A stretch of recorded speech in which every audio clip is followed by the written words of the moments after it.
years ago this week, we talked about one of the strangest movies in our apocalypse month with Katie and Jared, Marc and Jean-Pierre Jeunet's 1991 French surrealist cannibal black comedy Delicatessen.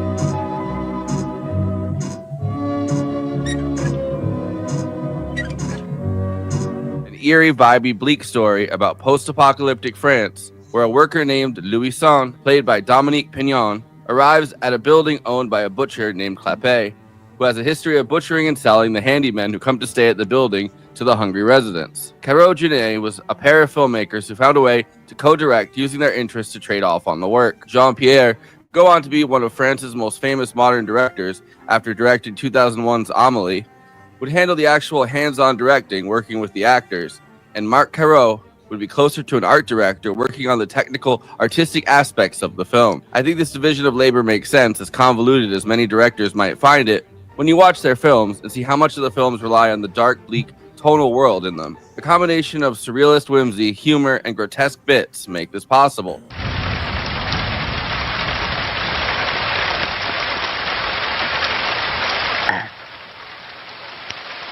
The world around the characters is just as important as the characters. Tonight we're going to be talking about an even bolder, bleaker, and more surreal project they collaborated on right after Delicatessen, and that is 1995's The City of Lost Children.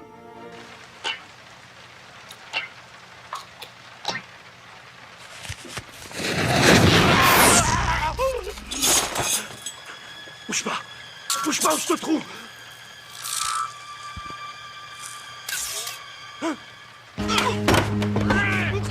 This film takes on something of a dark fairy tale quality. The basic story revolves around a port city mired with poverty and orphans who are kidnapped by a cyborg cult. One of the main guys of the cult is our old friend Nagi from Cemetery Man, and then sold to an evil scientist named Crank, living in a tower with his dwarf wife and 6 brothers who are all clones of Dominique Pinon and a talking brain.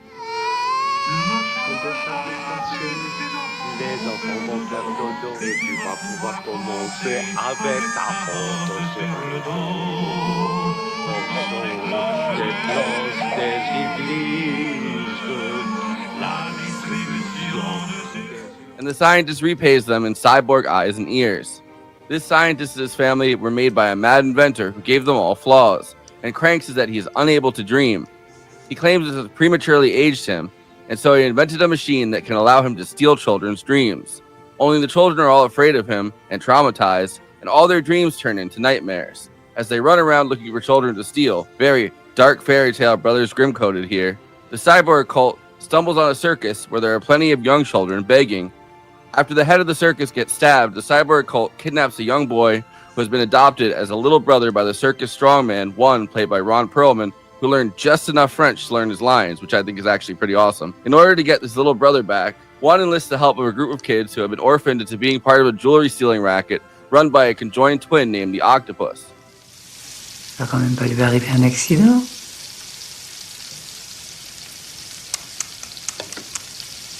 One child, Miette, who is just as wise beyond her years as one is naive and childlike, maybe because he can't really speak the language, I don't know, helps one on this odyssey. And between the cyborgs, strange animals, and the octopus, not to mention the fact that the whole city is surrounded by endless water, it very much does feel like an odyssey. In his quest to save his little brother from the evil clutches of Crank, the child kidnapper. This is a very strange, very interesting film, deeply surrealistic, deeply chaotic, both in the fairy tale-like environment that Caro-Jeunet managed to really build up here, and the exploration of children's dreams and children's trauma. And, like Dominique Pinon diving down into the sea, I'm excited to delve into it tonight.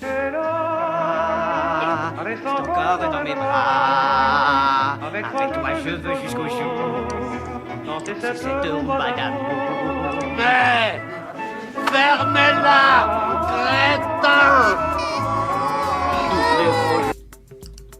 Before I introduce the panel, please like this video and subscribe to the Movie Night Extravaganza YouTube channel. Then hit that bell to get notified whenever we're streaming. Super chats are now open. If you have any pressing questions, send us a super chat which helps me maintain the expenses for the show, which I am obligated by the rules of the Geneva Convention to stop everything and ask the panel. Another way to help us out is to become a patron and give us money every month. In exchange, you get access to all of our after parties, bonus content, and we'll tell you even more movies we watched recently. Patreon.com/Movie Night Extra. We have a Movie Night Extravaganza Discord. There's an invite link in the episode description, and we have a Letterboxd HQ account. So those are 2 more places to follow along with us. Okay, let me introduce the illustrious panel. Conan Neutron is the host of Protonic Reversal, co-host of Movie Night Extravaganza, and the frontman for the band Conan Neutron and the Secret Friends. You can check out his music and hopefully buy some at neutronfriends.bandcamp.com. Kristina Oakes is a co-host of Movie Night Extravaganza and a Twitch streamer. You can find her streaming at twitch.tv/Cosmopolitics. All of her social media accounts are also at Cosmopolitics. She's on Twitter, Instagram, and Blue Sky, and even occasionally on Letterboxd. Kt Baldassaro is the co-host of Movie Night Extravaganza, a director, writer, and actress who wrote and co-directed Girl in the Basement, along with appearing in horror movies like The Purge Election Year and The Devil's Nightmare. You can catch her voice acting in the podcast series, The Starwell Foundation, and she is the host of What If I Don't Like It, and on TikTok at Movie Runtime. Jared Skolnick is a film director and freelance videographer and editor who makes horror films, including Girl in the Basement, which is co-directed by Kt Baldassaro, 3 a.m., The Pact, and his latest short film, I'll Be Here. He's also working on his latest horror comedy film, Woodfellas, a screenplay he wrote with Jacob Davison. I, of course, am just a brain in a vat and the proud uncle of 6 clones of Dominique Pinon, Forrest Miller. Kind of obsessed with the Ron Perlman thing. There you go. There you go. Awesome. Was this your first time seeing it, Forrest? So when I took a world cinema class, we watched Amelie, and I've seen scenes from it in that world cinema class, but I've never seen the entire thing. And the sheer chaos of it, I think, kind of intimidated me out of watching the full thing during the course of that class. But I'm glad I watched it now. But I don't think it was something that I would have wanted to watch at 18, right? And you probably would have been a little bit too young. I still remember Amelie being like, "Oh, he did a sellout movie. Cool, but it's good." It was like, "Oh, it's weird, but it's not weird like Delicatessen, City of Lost Children weird." Yeah. Well, there was a bunch of movies like Amelie, I feel like, at the time too. It was everybody kind of had their indie, not specifically, but there was it was that indie movie kind of thing, right? Every movie had kind of a quirky kind of weird girl, woman lead character or guy lead character. I don't know. I feel like there was a lot of stuff There was a lot more after it than there was before it, but there definitely was a certain style of indie romantic comedy that they dialed up the Rick in the chat saying that this movie seems excessively French. It is. And so is Amelie, I feel, but in a good way. And also the Travago gnome. Was it Travago? They totally ripped that off from Amelie, too. Yeah. I remember Amelie being the indie movie of that year, that everyone saw. It became this kind of dorm room poster, too, Breakfast at Tiffany's. Yeah. I knew so many people who had Amelie posters. Yeah, exactly. I remember every growing up, every time I went into a movie store, they wanted to signal oh, we're not like the other movie stores. We're kind of more a little bit edgy. We know stuff that they would have the Amelie poster. That would be the big one you see when you walk in there. So we know our foreign cinema, even though it's show them I'm urbane and sophisticated. Yes. It's so funny that you would say that you wouldn't really like this when you were 18, because I haven't seen this in a while, but I do remember one fact about this movie, which was this is my favorite movie when I was 11. And now looking back as a 40-year-old, I'm like, oh God, I was so fucking weird. That's why I was that kind of kid. That says a lot about an 11. This and Cemetery Man were my favorite movies when I was 11. Maybe you just really Big Nagi fan, yeah. Big Nagi fan, yes. I saw this in the theater. I didn't know anything about it. And I was like, whoa. And so then I went back to Delicatessen, if I remember correctly, and forward to Amelie. And I was so excited when I heard that he was doing an Alien movie. And then it was whatever. It wasn't Alien 3. It wasn't Alien Cube. That's all I'll say. Great. It's fun. Kristina, I haven't watched it in years. Is this your first time seeing this movie? And if not, was this your first Jeunet, or did you see it after Delicatessen? Oh no, I saw it before, but I think I saw it after, Delicatessen.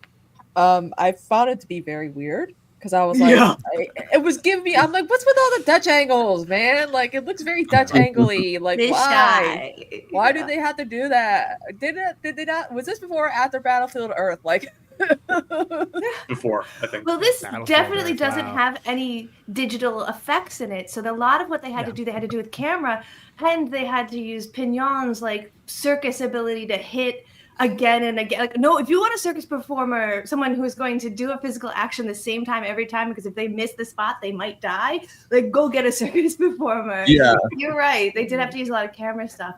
What about you, Jared? When did you see this in your Jeunet Caro life? Was it your first one? It was my first one. It was not the first one. The first one I saw was Alien Resurrection because I just didn't know who Jeunet was at the time. Okay. And of course, like that opened the floodgates. So this was actually like right around the time that Amelie came out. So I was kind of like drawing this bridge, like he did that, and then went to this, and then a quick IMDb search later, like City of Lost. Okay, sure, I'll check this out, and then here we are. And now it's like a formative film for me. Talking about it on the internet. It's great to have you back, by the way. I Yeah. don't think we ever actually said that, but yeah, It's great to be back. Yeah. I think it's fascinating that Delicatessen is their movie, like, because Jared, you definitely know this. Like, everybody has like a movie that they're like, oh, well, we made this, and then we wanted to show everyone that we could make something bigger and like crazier. And Delicatessen was their movie that they're like, well, we made it, but then we wanted to use the funding from it to make City of Lost Children. That was our passion project since like the 80s. Right. And it's like, this has been what's been marinating in here, and like you can see it because this world is so developed by the time they get there, right? Like, very much so. It's so rich. Yeah. And the thing that I like about like both Delicatessen and this movie is that like they worry a lot about like the world building because there's two of them. Obviously, one of them is doing that, the other one's working with the actors, and like there's so much like they're so decadent kind of about the way that they're like, oh, well, we'll focus on this one person who's only in it for a second, but they really give you a feel for this world. Like, I love the entire when the octopus has like the flea robotic creature thing, and they're doing the entire thing where then they back up, and then there's like a seagull that poops on a guy's car, and the guy moves his car forward, and then he goes over, and then there's like a dog, and like he goes through this entire crazy chain of like animals and people like hitting different things before it gets to the boat, and then the boat hits the octopus, and it's like, damn, like you guys really thought this out, and you're like so decadent about the way that you go back and back. It's very Rube Goldberg, for sure. Well, and that's again, the production design on this is absolutely just stunning. Like, it's clear that's something they had in their head a long time. Phenomenal. It's like I remembered it being really good, and when I saw it again this time, I was like, oh my god, it's like somehow it's better than I remember it being. I remember it being pretty immersive. So it feels like a living illustration, like of a children's novel. Well, maybe not a kid's novel, but a dark comic. Yeah. I mean, it feels like I was talking to Katie about this and like like the movie night chat, but like it feels to me like a little bit series of unfortunate events, which was a few years after this. But there's like this feeling where number one, like all the children have like adult brain, and all the adults have like a child's brain in this. That's one of the things. But also just this like lavish kind of gothic expressionist world that they've created for you. And like that reminds me so much of like growing up, and there's very few things that I feel like tap into that very strange surrealist like child brain kind of thing. The other thing I think is like Night of the Hunter is like the only other really thing I can think of that I've watched as an adult that I'm like, this taps into something so childlike, but at the same time so dark. Which is also one of my absolute favorite movies. Yeah. It absolutely does. It feels like a fairy tale, or it kind of built out from this sort of child's perspective, not in a literal sense, but like how a child would perceive this kind of dangerous world, and how that mind would interpret the environment around it. Like everything is just so heightened, so like it feels foreign to us, like it would to like a 5-year-old. Yeah, and even like just from the beginning, right? Well, number one, like the scene cracks me up so much, the Santa dream, where like one Santa is obviously like wholesome and cute, and you're like Santa, but then two Santas, you're like, okay, which of these guys is the real Santa? And your brain starts to spaz a little bit, and then once there's 10 Santas coming in from every possible angle, you're already in this space where you're like highly disoriented. Like imagining being like a kid and there's like 50 Santas in a room, like that would be terrifying. But once reality collapses.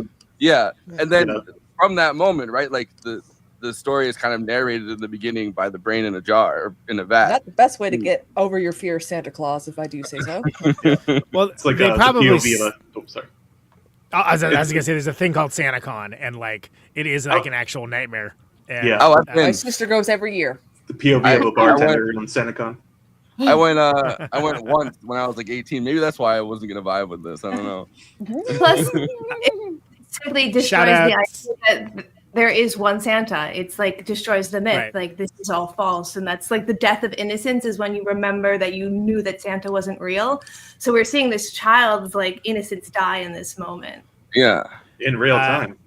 Shout out Calliope to music. Right. Shout out to Daniel Emilfork, who's a Chilean stage and film actor who's in this. Agreed. He's fantastic in this. And there's a lot of great faces in this one. Yeah. Yeah. And he's one of them. He played Crank, correct? The science. Yeah. He did, yes. And by the His time he played plasticine Frank, face it was is so crucial. Yeah. yeah. He had had an entire career of like various French and Spanish language films by that point. Yeah. I believe, he was like, I believe he was a friend of Jodorowsky too, Yeah, and I think which makes a lot of sense. Yeah. Yeah, he's just like a that guy kind of a character actor, but like what a great one just for when everyone looks like kind of a cartoon character, like exaggerated somehow anyway, you know, so great. Yeah. Very, And they leaning into that. I mean, both this film and like Delicatessen and just everything, right? Like they're so quick to lean into, like, I mean, especially with the Dominique Pinon, like his clown face, and he is such an amazing like clownish extended kind of strange Frenchman face, and everything. We didn't hire him not to use that. Yeah, and every single movie they've had him in, they lean into that so much, and I love it for that reason, because it's like there's so much, there's like extra layers of like we were talking about with Akira, like the 50 extra hues. Like I feel like he has 50 extra shades of feeling in his face. Like, oh my god, yeah, I would believe that. It's so many. There's 42 muscles in your face, and if you're not really trained to use them, you're not using them. But even in Alien Resurrection, he makes those faces. Like that's what he is. Yeah, that's right. He's in that too. It does kind of make sense that this is the movie that, like, you know, he gets the nod to do Alien Resurrection, because it's not like those movies are similar, but it's like, wow, what a deeply immersive world created on screen that just feels like it's already familiar somehow. We're like, you know, is this like based on something? No, it's this original thing, you know. Now it has to be. Up. Yeah. And we were talking in the chats. This actually, the aesthetic of this inspired all of the video game BioShock. So it kind of does have an almost like the aquatic nature could be seen as space nature. Like it definitely crosses over. The suit, it's totally BioShock. Oh yeah, you're right. Well, Katie, you sent us in the chat the PS1 video game. They did the entirety of City of Lost Children. They had a video game, right? Like, if you were to like do a quiz question of like which movies that you were doing this month had a video game based on them, I would not have picked City of Lost Children. Yeah, but it kind of makes sense that they have like a VR. No, like it's almost like VR when they put on the Cyclops eye, right? Like that allows them to see. Like it's its own form of like you delve into that. It's PS1. Let us remind ourselves when we go to watch that video later. Yeah, let's not get ahead of ourselves. Yeah. That's crazy, though. Yeah. Yeah, I would not have expected this one to have a video game, a City of Lost Children video game. Yeah. Should do one for every Jeanette movie. Yeah. If you said there was Amelie would make more sense than City of Lost Children. You know, like, all right, it's romantic comedy video game. You got a matchmaker. Okay, fair enough. You have to go to different cities and find the gnome in the background picture. Right, exactly. Well, maybe they probably had one for Alien Resurrection too. So he's 2 down. That's right. Yeah, got to catch up. There's still time. I would not play a Delicatessen video game. I'm just gonna. Oh man, I would. Throw it out there. It's like the bleakest possible. Don't get ate. Like. I do want to say that. Just real quick, there is an Alien Resurrection video game. It's a first-person shooter. So there you go. Probably fun. Hell yeah. I wanted to say that, like, I love these guys, and we're talking about their films, and then, like, why don't they? I mean, we talked about this a bit in the Delicatessen episode, but maybe you weren't with us. Why are they not making films together anymore? What happened to this amazing combo? Well, I think there was a rift in the making of Alien Resurrection. Caro, my French is terrible, so stop me if I'm pronouncing these names wrong. He wanted full creative control, which obviously they wouldn't give him. And Jeunet was more than willing to collaborate with the studio, but there was the rift, and then they just parted ways. It seems like such a tenuous way to direct in general, right? Because I mean, every director is a prima donna in their own way, and you have worst alien film, and they had to ruin that. Yeah, it is two different, like, you know, because one of them is very good at being hands-on with actors, which you can definitely see in like Amelie, right? Like Jeunet is the one that's definitely very good at being like hands-on and directing actors to do stuff, and then Caro is the one that's far more into like the idea of world building. But I feel like it's a very tenuous thing, and I feel like studios would play those two guys off of each other in America, right? Like, because in France I feel like they allow more collaboration like that, and it's probably like the French film industry is probably a little bit more creative about that kind of thing. But in America, like, they want one director, they want to pay one salary, they don't want to pay. There are clauses in the unions where like you have to be part of an established duo permanently to share directing credit, like the Coen brothers or but even the Coen brothers have kind of drifted apart. This is the Wachowski siblings. Yeah. So you just basically like say the word and then like get your mouth to go into a coma before you finish the word. Caro. But yeah, I think that was the main thing, and I mean it's a pretty clear deviation after that, because like Jeunet, I mean, he has his style, like that's still there in all of his movies, but he never really built a world after that. It's all pretty much in the present day, but with like just like a little bit more heightened. Right. And that's when he kind of got a little more mainstream success too. I guess Caro did a movie called Dante 01, which I've never heard of. I have not seen that. And apparently it's on like Tubi. It's supposed to be like Dante's Inferno? Like, what's going on here? I don't know. It's not good if it's on Tubi. That's not a great sign. It's 2.8 out of 5 on Letterboxd. So that's unfortunate. Yeah, I do kind of want to see it now, but now I'm curious. Into the mouth of madness, right? You have to go to Tubi to do it. Tubi. A prisoner is bound to psychiatric detention, space station orbiting a prison planet. He was exposed to aliens and gained healing power. A new doctor wants to experiment on the 7 prisoners' patients. That sounds like an episode from The Outer Limits. Sure, yeah. I can vibe with that. The Swiss newspaper Le Temps criticized Dante 01 for being directed without talent. That's not what you want to hear. Wow. Oh no. You don't want to hear that from a Swiss newspaper. Yeah, I forgot that Ron Perlman was in this movie. Dicks.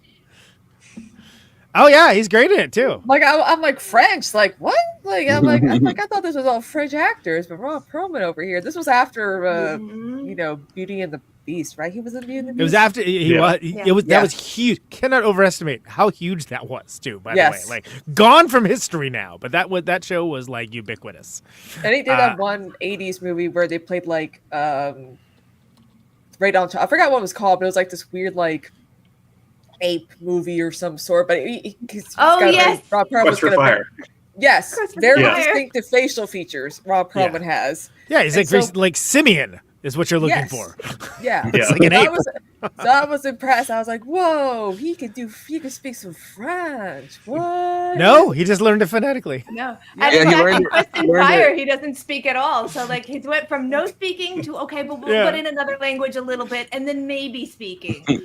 He learned it, but that's also why there's like the grammar of it, right? He's like he does like basically like apes together strong, like that kind of he does that, but in French the entire time. And the first 10 minutes of the movie he doesn't speak at all, which like then you finally get the Ron Perlman voice reveal, and I love his voice. Like everybody Kronos, he has such a great like low gravelly voice. But like when you finally get his voice, it's like, oh, well, all right, Ron Perlman, you're here. Like, but it's wild to think about. Think about. It was 2004 the first Hellboy came out, which was sort of like that was like a lot of people's first indication. Of course, Sons of Anarchy was huge. Also, that show is watchably idiotic. Like, it's not a smart show at all. It's the dumbest thing that ever dumbed. But now, compared to what's on television now, it looks like Mensa.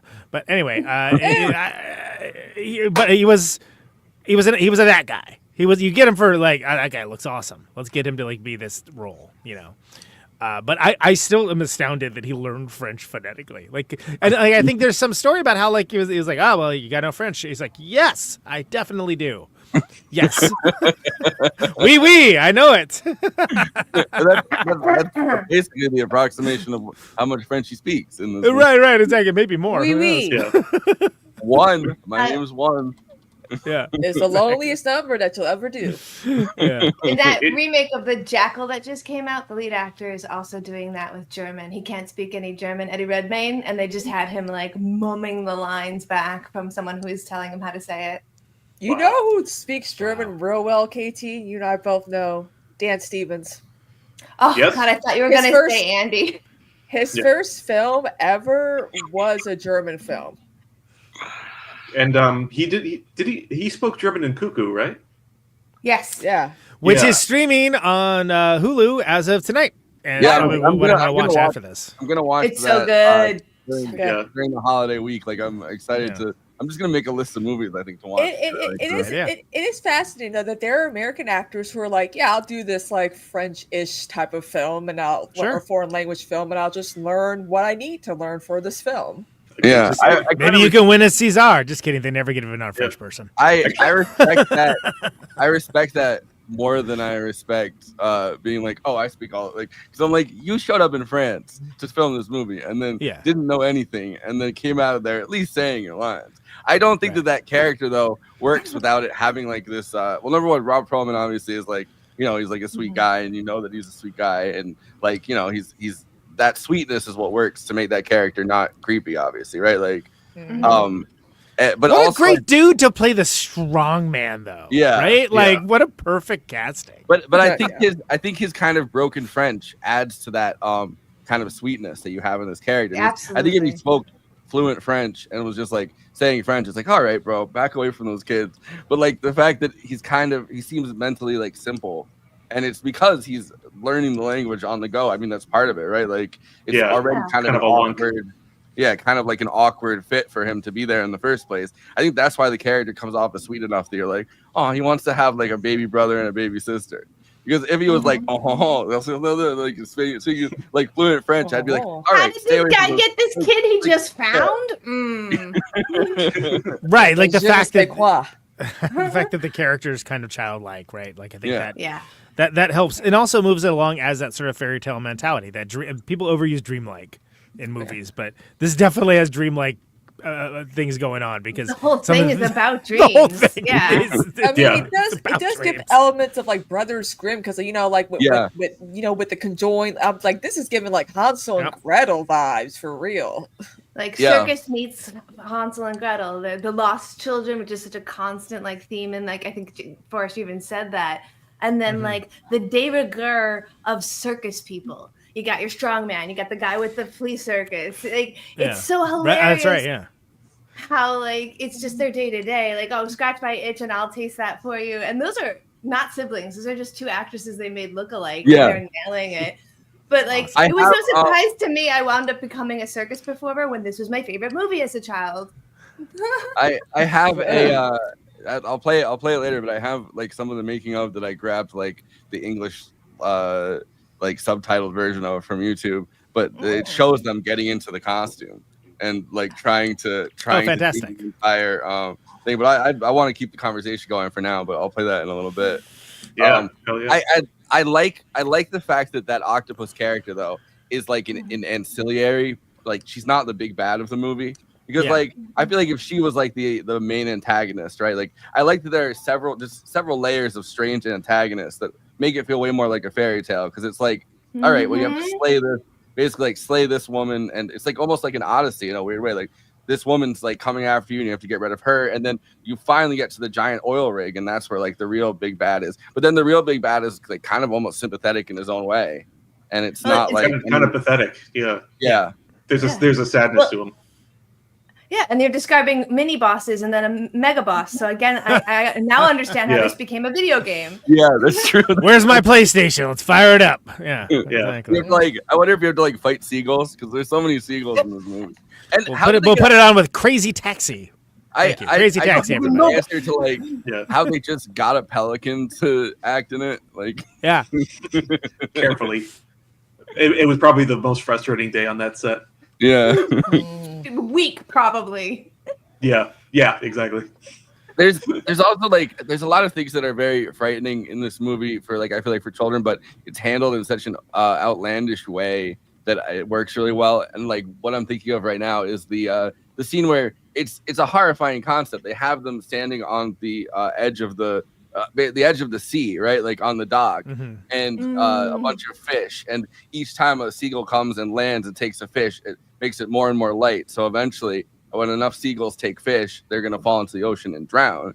But like the fact that they handle it in such a kind of almost whimsical way, like you see the seagulls like beaking each other for the fish, and like it's kind of extremely over the top. It's like I feel like it would be less horrifying for like children to watch, but it's still like there's all these strange, and that's what kind of reminds me of Brothers Grimm, like those kinds of really horrifying ideas, but like dressed up a certain way for children. It's like and like it's kind of like that the idea of the Cyclopses too. It's like a way of like explaining like a fascist secret police to a kid, to a child.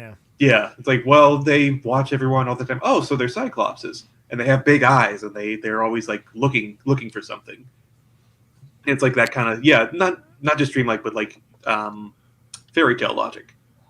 Like you can't explain like how these operations work, but you can understand if they're watching you, or they'll take kids, and it's easier to explain as like a mythological beast than bureaucrats. Yeah, kind of like in Life of Pi, the way that they approach that whole story by putting the myth on top of it. Yeah, certainly. I love how the whole thing is filmed on sets in a studio. Like I think that's incredible. When you see what this looks like, it's so incredible, and the look is so interesting too. And one thing I actually did not know until this rewatch was that when they filmed it, the kind of skewed color scheme is because the actors were made up in whiteface, and the color palette was corrected later on. They also did a technique they invented to like bleach the film itself. Yeah, so it looks like really like the colors are just like kind of just hard to explain, but they look like nothing else. It looks like very unique and interesting. Get that like into it. Yeah. The brain actor is Jean-Louis Trintignant. I don't know how to. But that actor who was the lead in Z. That's right. Oh, he was in Z. That's right. Yeah. Z is so good. We've done that in this show a long time ago. Yeah, we did to on go back to the technique we're talking about is called bleach bypass, and it's by Darius Khondji, who is the cinematographer for Seven. And so he invented that technique, and similarly used in that as well. Sorry if I butchered that last name. Woo. He didn't invent it, but he was definitely like the guy who made it most famous. Because I know they did that on. I know they did that on Minority Report too. But yeah, Seven was the one that like really made it mainstream. Yeah. What year was I Minority guess, Report? I don't remember. 02. 02. Okay. Yeah. Dominique Pinon is in a movie I've actually heard a lot about as a best of animated feature discussion, Memoir of a Snail. That is a new movie. He's one of the voices, and it's a stop action Australian movie apparently. So because I'm just looking to see what else he's been up to, and I haven't seen any of it. But I was like, I've heard of that. I was actually just talking to somebody yesterday. It was just a cashier, and she was like, "Do you like movies? I'm trying to tell everyone to watch this movie I managed to see yesterday, and I haven't seen it yet." But she was going insane about how good it was, and how sad, and how tragic, and how beautiful. And God, she got me hooked. The snail picture is what we're talking Yeah, about? yeah. Just Oh, my cool. All grocer, right, yeah. my cashier at the grocery store was just like, I have been Wow. shook. And she was telling every single person cashing out to see this movie. It's too bad they weren't Snook, because Sarah Snook's in this as well as Grace. 4.1 average on Letterboxd currently, and it's like a new movie. So that's saying a lot. Actually, Dominique Pinon should definitely pick Popeye. Oh my god, if they ever make a new Popeye movie. yeah. Which they never will. It's actually kind of ironic because he had to learn his lines phonetically in English for Alien Resurrection. Oh, so he pulled a doesn't actually speak Perlman. English. Okay. Yeah. Reverse Perlman. Yeah. Yeah, reverse Perlman. I call it reverse Perlman. That sounds I'd kind of to see that him sounds dirty. and Robin Williams do a scene together. If that could have happened in the past, that probably would have been amazing. Yeah. The person who did play Popeye and him, he could have played Popeye's younger brother or something. Yeah. Oh yeah. Yeah. I feel like reverse Perlman would be when you see a giant large like massive man, and then he has like a high pitched kid's voice. That's a reverse Perlman. That's good. That's good. Can I tangent and tell you guys my favorite Popeye trivia fact, which is that the restaurant for Popeyes is not named after the movie or the IP Popeye. It's named after Gene Hackman's character from French Connection. Oh, I love that. Popeye Doyle, which is where we came up with the bad lieutenant scale of rating cops on in movies. Yeah. Oh, it goes back to chicken somehow. Also, where we came up with picking our feet, Poughkeepsie. Fred Flintstone French Connection. Oh my god, I forgot about Fred Flintstone French Connection. Yeah, classic stuff. But having nothing to do with City of Lost Children, really good work by the actress who played the child actress played Miette. I think she was really good. Yeah. I was surprising to me. I was like, I wonder what else stuff she's been in. She kind of more or less retired from acting. She just wasn't into it. So. And then was this her only film? Was she doing like a Willy Wonka on the Chocolate Factory thing, where she's like, "This is my only film, and I'm gonna become a veterinarian or something"? It wasn't her. It wasn't her only film. She didn't do too many though. Yeah, she did. She did films as a child, and then basically when she stopped being a child, she stopped doing films. Also, extremely pretty French lady. Now that she's all grown up. That's not usually true of your child actors. They usually get hit by every branch on the ugly tree. I was like, oh my god, what happened? Yeah, come back around. I was like lucky to see what she's done since, and then I was like, wow, she's gorgeous. Like, all the French. True of the lead actress Judith from Vittet. Yeah. Poney, which is another really great French movie with a very young actress in it, and she she even won the French Academy Award. I think she might be the youngest one to have ever done so. But she kind of like just didn't go into acting, even though like at age 7 she won a huge national award. Right. My favorite thing that anyone has ever said to me, my great aunt said after watching that movie, I can't believe that girl was so good at acting and they taught her French. And I was like, oh, that's how Americans think, huh? She's a visual artist and she works in fiber. So these are. She has an Instagram that has like a ton of like really cool art. Send that. Should. I love fiber art. She should buy my mom's tools. Yes. It's all full circle.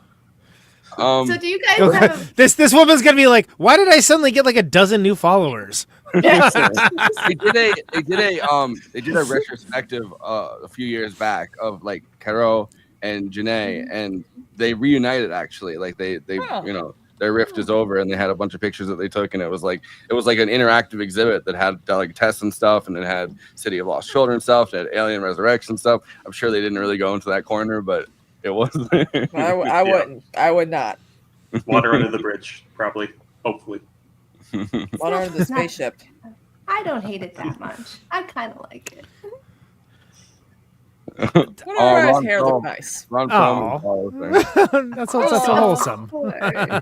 I love that. He seems like the nicest guy. Like, he seems like he'd be a pretty cool. He's like a big bear. I mean, he seems like he's got a very, very distinctive, rich voice. He does a lot of voice acting. He hates Trump with all he hates Trump. He says he's like I urinated on my hands before I shook Harvey Weinstein's hand. I'm like, that's how awesome to do this. That's such a specific flex.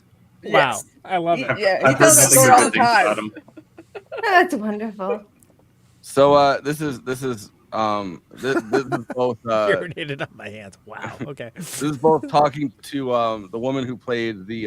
This is from like there's a making of documentary, but it's all in French, and the translation actually isn't that good. I had to translate it from French to English and like YouTube captions, but I think it works. But you still like I don't know. We can kind of talk over it if you want. If there's anything you guys want to talk about. Personnes, elles n'ont pas des jambes anormales, elles sont de jambes sans souliers. C'est-à-dire qu'ils sont collés. C'est comme ça les siamoises. Okay, so this is the conjoined twin setup. Okay, cool. Even with that, they do look alike. Like, yeah, even though they're not related at all. They do look like. They both have blonde hair. Like, it's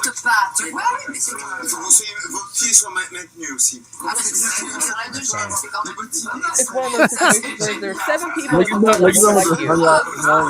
They're having a ball. The octopus. That's probably how they felt after being stuck in pants together for that long.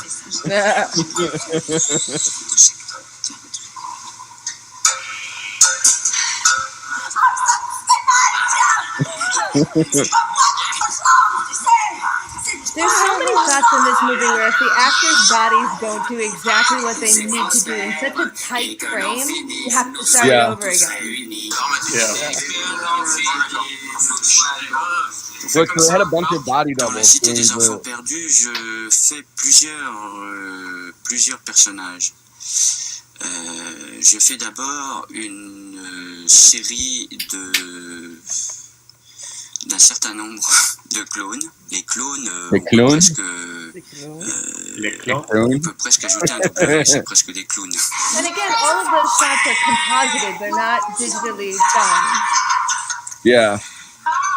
Yeah, so this is going to show you how this is going to show you the composite.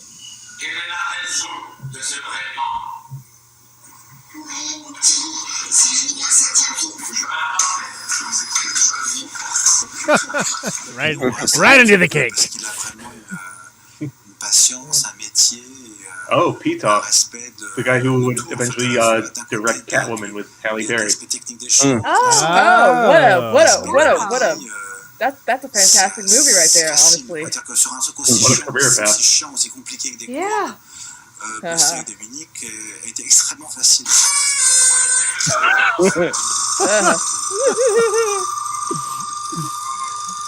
So much going on, indeed. That's what we're all thinking. Wow.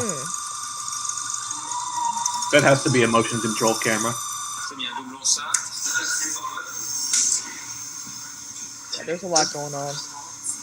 Do you recognize the actress playing the tiny princess? I feel like I do, but I can't place her. Let me see if I feel like I do too, but I had the Letterboxd up. Let me see if I can pull back up again. Get the fact checkers I got the Real Wikipedia. time fact check.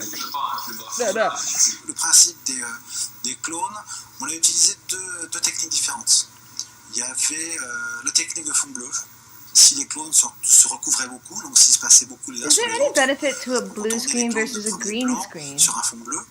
It really depends on the context. Like they're wearing green right now, so if they did a green screen, it would just blend in. Yeah.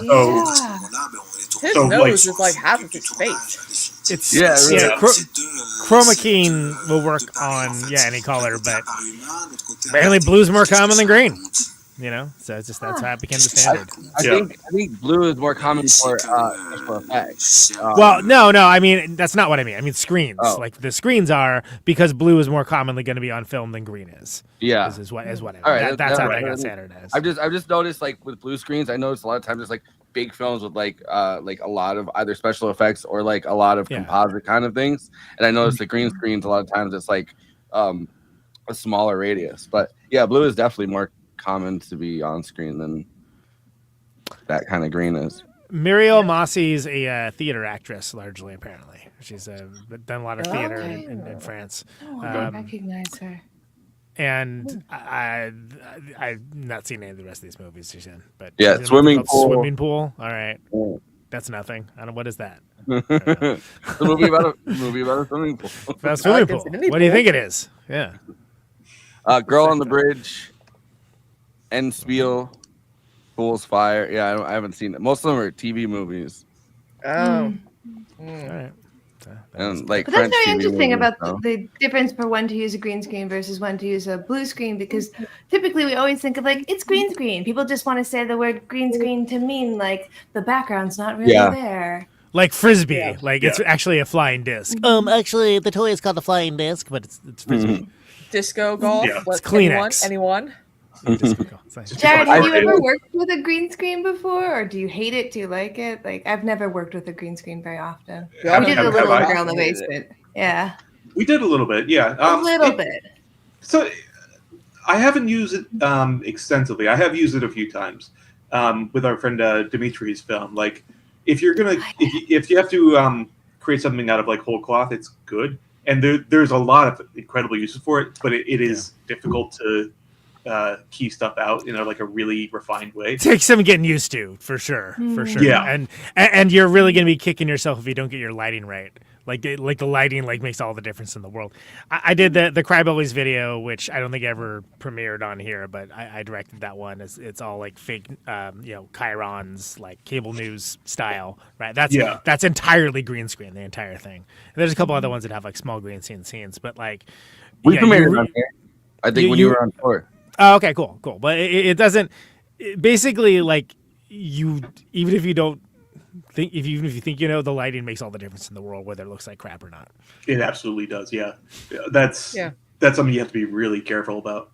But it's a great tool. Like if you need like an element that that you just couldn't get on the day, like you just plop up a green screen, light it well, and then you can just composite it later. It's not very immersive for the actors, certainly, but if they're very technical minded, then that's it's usually not a big hump to get over. Yeah, that's how Dakota Johnson felt about doing Madam Web, which is now not the lowest rated Sony Spider-Man movie. But like she was like, you could tell I suck in this movie because I just don't know how to engage with the green screen. I'm like, it's really hard. Not really what people notice on that movie, but okay. Yeah. And when you when you look at City of Lost Children, it really is very good because of Dominique Pinon's ability to interact with himself in a green screen. Yeah. I did a little bit of this to like do an Ingmar Bergman kind of like video, and so like just trying to put myself next to myself and remembering that I'm talking to myself was a mind fuck. And this guy does it. It's hard, effortlessly, seamlessly, and it is both the camera and the actor coming together. It's interesting that they did the body doubles for at least the part where he's singing, so that they can know where to place each version of him. I find that to be like, because then you have to hit that mark exactly though for where you are. Right. And it's like, damn, like he has to have enough like body control to do that. But circus performer would. That's what it's all about, right? Yeah, it helps if you're very technically minded as an actor, then it can be easier. But like if you need like the full immersion, it can be some actors can do just about like anything. Like with the circus thing. Like I remember Michael Crawford when he did Barnum, playing P.T. Barnum. He did all these like circus types of stunts. He got like a degree because you could go to circus school and get a degree. Yes, like you can. There are people who are willing to go all the way. A lot of people actually get rejected from circus school. They actually have like a somewhat low acceptance. They think it's so easy. It's not. It's not. Yeah. It's not. Yeah, no, it is a low acceptance. They take about 10 people a year near where I am. Yeah. I can't remember what famous actor, but I was watching a TikTok recently of one actor talking about the time he got rejected from circus school, and he applied 3 times, and each time they like made you do like all these different things to get in. So Juilliard audition. Harder to get into circus school than into law school. Then I would not say Make your own jokes. It's harder to get into clown college.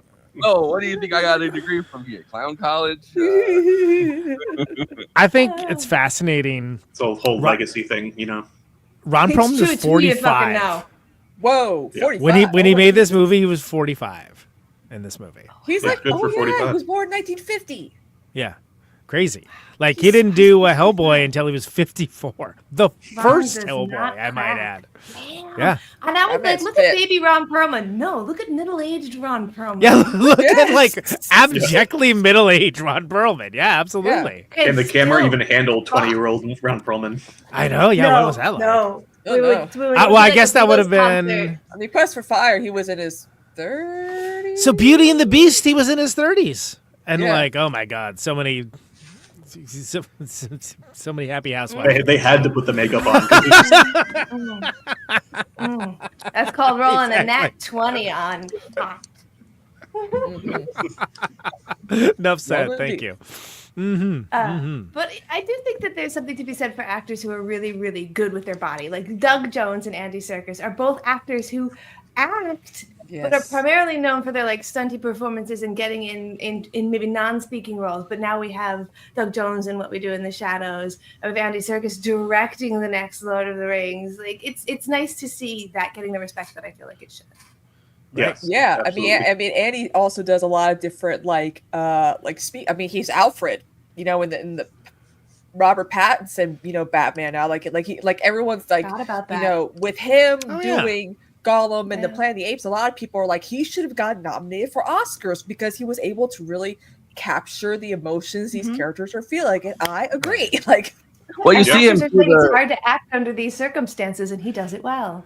They'll Well, give it to you- somebody in a horror movie first. There's no way. It's not going to Yeah. be. That's fine. Jared Jared and I You found are- that to be fine. Yes. It's great.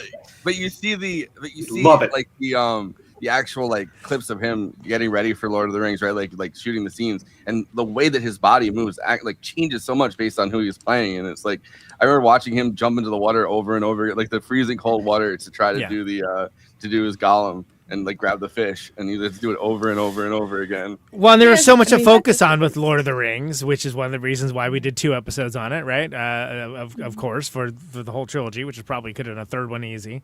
But I think that it was those recent Planet of the Apes movies that kind of like finally started to get him a little bit of mainstream respect.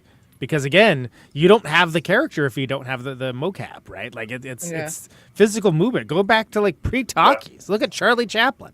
Why is Charlie Chaplin and like Harold Lloyd and like Buster Keaton great? Because they were doing physicality that like first of all transcended language, but secondly was acting. Yeah, And you I don't feel see like- that anymore, really. A lot of physicality acting, unless it's like for like motion capture, or maybe the character has to be totally bonkers. You don't like with this film. You don't really see that type of physicality anymore. Yeah, I also I don't know how much of a role this plays in like but I feel like it does for studios. Like Stephen Colbert being such a big like Lord of the Rings nerd and having Andy Yeah. Serkis on Doesn't over and hurt. over constantly, Doesn't right? Like I feel like raised his profile up by a lot back when a lot more people were watching kind of like Stephen Colbert type Reading like the Trump late tweet night that thing. with a Gollum voice, yeah. Yeah. You guys ask an interesting question about like we're kind of wanting to see more of these silent Charlie Chaplin performances, but most people won't watch a Charlie Chaplin film today because it's too old or maybe it's boring or whatever. Because It's a it's too silent old. film.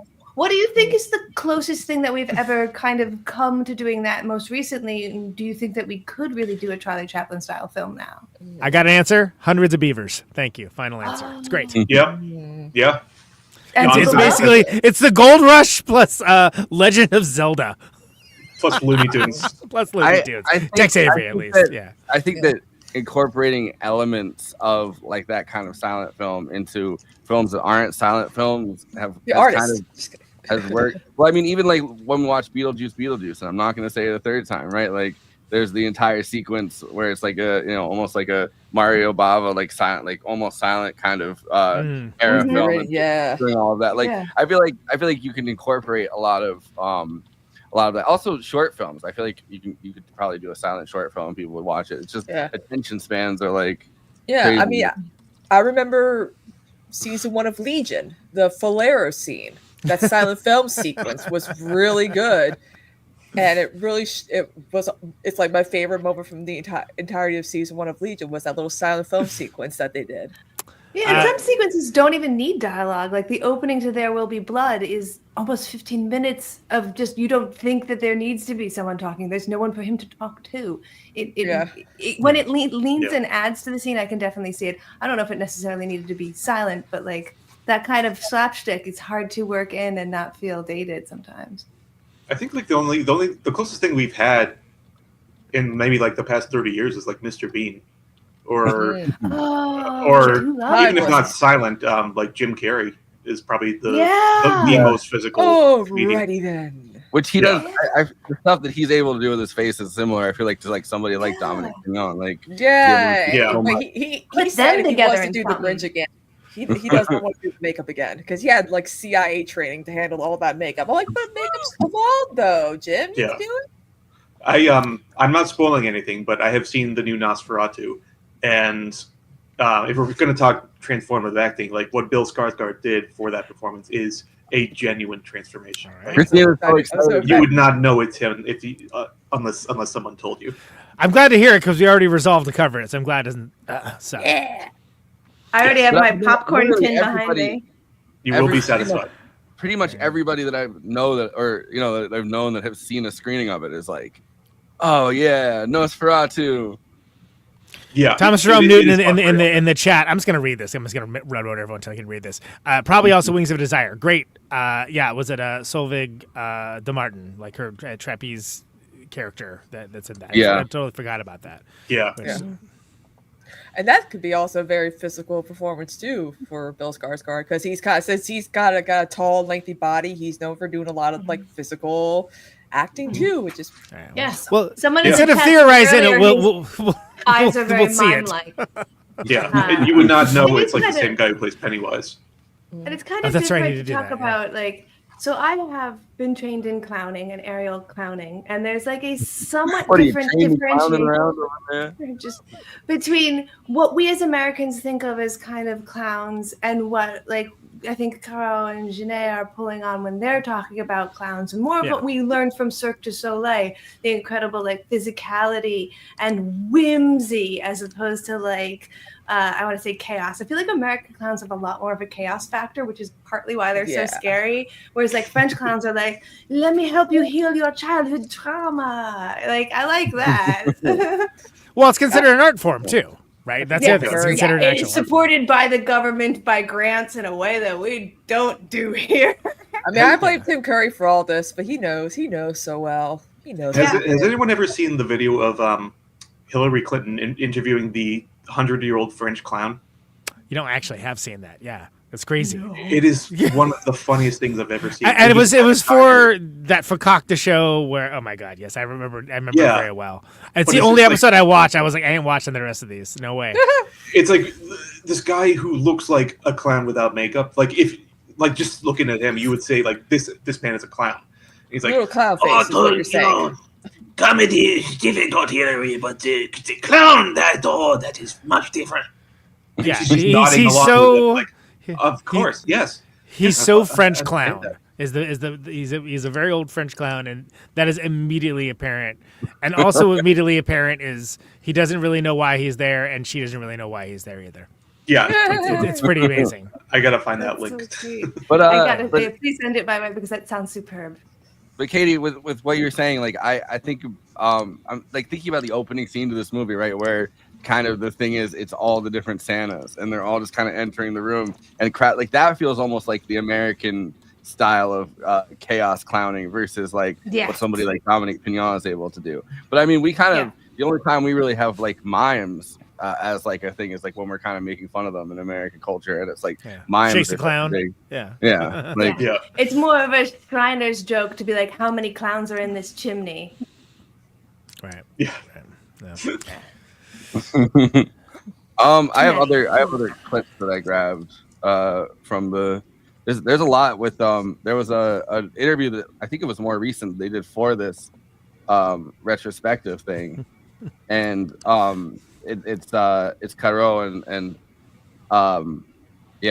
it's Caro and Jeunet, and they're like and the other fella, yeah. And they're I always want to say Jeannot and Caro because it's easier to say, but it's Jeunet and Caro. Yeah, it seems like it should be Jeannot, right? That's Make your Names rhyme for me, bitches. But what do I should C'est know? si on met côte à Oh. This is they're talking about technology and the costume. côte, Delicatessen et la cité, il y a toute une histoire de la technique du cinéma qui évolue. C'est-à-dire qu'il y a 5 minutes de numérique autour du couteau boomerang dans Delicatessen, et là il y a un peu plus parce qu'il y a à la fois Pitoff et Pierre Buffin. Pierre Buffin, la Buff Compagnie. Et on a mixé le film en numérique et on était le premier film à être mixé en numérique. Quand j'ai fait Alien après, on revenait en magnétique. Donc on était en avance en France.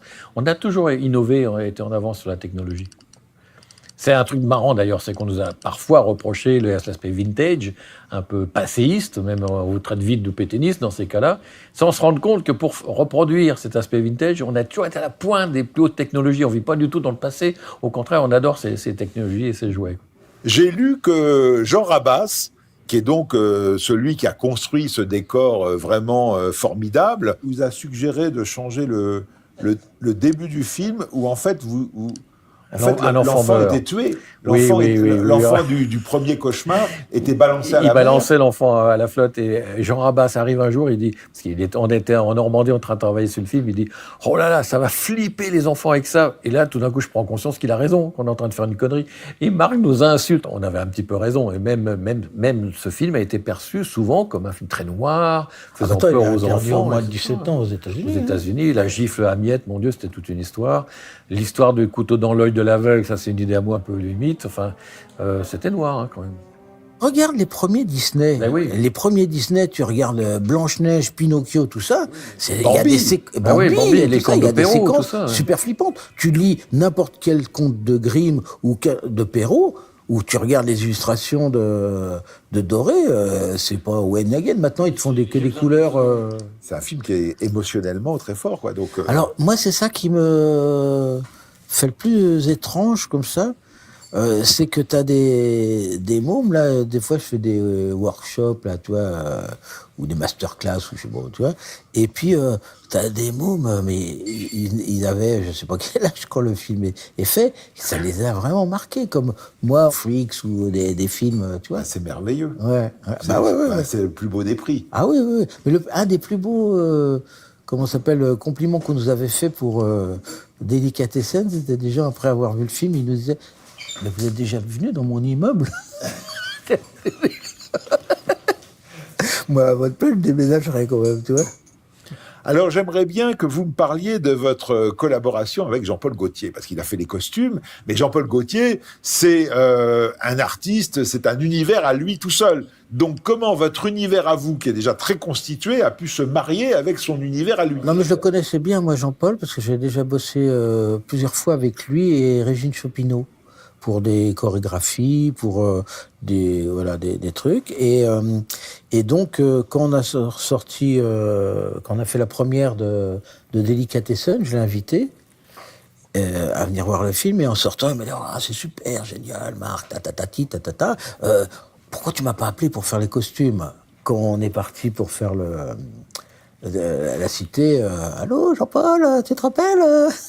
Tu vois, et puis il est parti. Et puis moi, je l'avais déjà bossé un petit peu avec lui, même pour l'Opéra Garnier, tout ça, là, avec Régine et tout, et de le voir sculpter les costards, les machins et tout ça, et reprendre tes petits crobards, puis en faire ces trucs à lui, c'était formidable, quoi.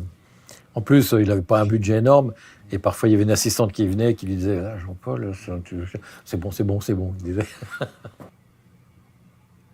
Cool. I love being one of the people that doesn't worry too much about it. Like, they say it's very expensive.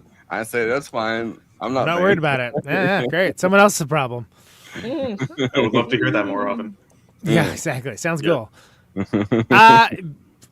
Cool that we're doing this somewhat right after doing Brazil, because I think there's a through line to Gilliam and this. We talked about that a little bit on that episode, right? It's like definitely heavily influenced Time Bandits, Brazil, like that era of Gilliam, for sure. You can see that in a lot of the work. Interestingly, the American poster for this has a Terry Gilliam quote. Oh, really? Yeah. Okay. And then they had a lot to say about Brazil. So they've given each other like huge ups, on all of their work, pretty much. I like it. I mean, like it's not. There's not many filmmakers who really, honestly, do seem to show that influence, and they seem to be, doing it out of love. So it's hard to do. Yeah, well, it not be a ripoff, right? That's, I guess, kind of the key. Yeah, Terry Gilliam had the most astounding visuals of 1995, 1996, and maybe 1982. I loved it. Sounds like them, yeah. They pulled the blurb. Often described each other as feeling like brothers from another mother when they finally met in real life, and I feel like they could have been weird triplets. Yeah, surprised they never collaborated. But they don't feel like. But they don't feel like clones. I do feel like that might have been too many big personalities. I'm not, because Gilliam gets into a little. They may not like each other at the end. Yeah. So, but I do want to see that though. I'm trying to think. So they would be like, oh, we've got to subdivide the script, the directing process more. Right. I guess the subdivision would be, you could say Terry Gilliam works with the scripts. Even though he's notoriously hard to work with coming up with the scripts. He went through 7 collaborators on Brazil, and then so he could be the guy that does the scripts, and then they could be, you could have Jeunet be the person that works. Well, Caro does the visuals, and then Jeunet does the actual. Jeanette, which is it seems like it should be Jeanette, right? Yeah, Jeanette. I just always feel like. French people don't pronounce the ET, so it's hard to like. Yeah, you're supposed to not really pronounce that last letter. They're just cheating at Scrabble. Yeah. So like just slide those extra letters in to get that triple word score. Cosette? Cosette the dog from Sopranos. So we've barely talked about the actual plot of this, but like, dude's stealing dreams. Yeah, that's crazy. Yeah. Like that's not even. I mean, first of all, very fairy tale. Usually, only your dad does that. Hey.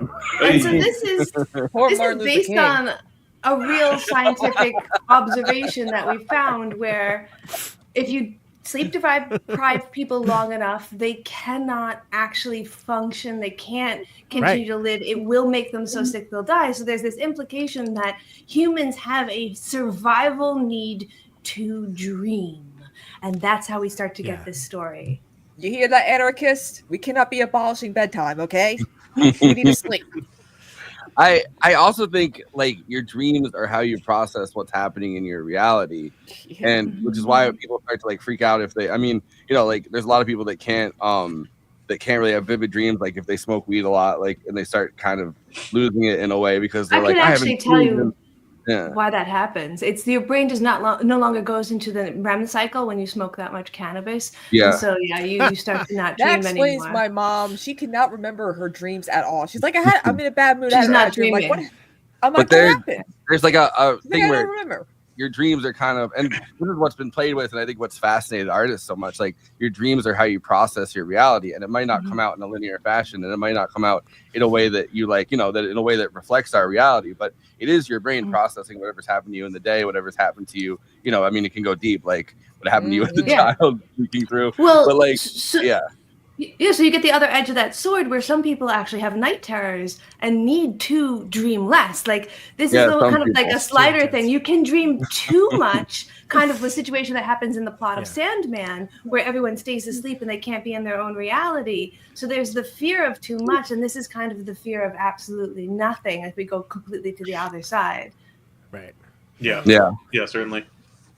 Well, and it's fascinating too because again, I think that these kinds of movies, anytime you have fairy tale style set design and otherworldly visuals, you're gonna get dreamlike applied to it. But I do think that this is actually very dreamlike, and it is completely about dreams. And in that way, Brothers Quay getting the shout out in the comments. I completely agree that like some of the Brothers Quay stuff, which is fascinating, by the way, like really, most people, Western audiences. Like the Sledgehammer video, like the Peter Gabriel song, like that's like probably like the best thing that they're known for. We had to guess that music video on my stream the other day. It's like guess the music video from like an image, right? Like one image, and it's like, oh, that's Peter Gabriel.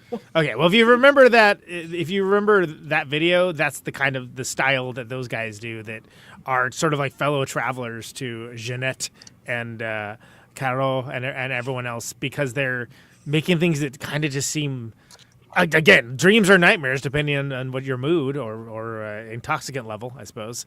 And I think that's fascinating. Jan Svankmajer, too, is another one.